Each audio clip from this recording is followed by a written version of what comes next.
Hello, kumusta?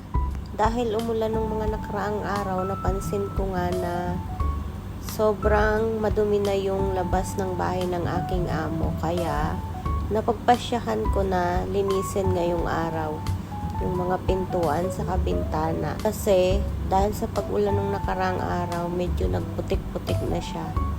Kaya ngayong araw, ito talaga yung tinutukan ko, yung labas ng bahay nila.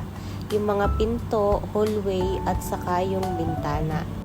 Ang pinanglinis ko nga pala dyan sa pinto ay tubig na may ditol, saka basang-basahan, tapos inuulit ko siya ng tuyong basahan.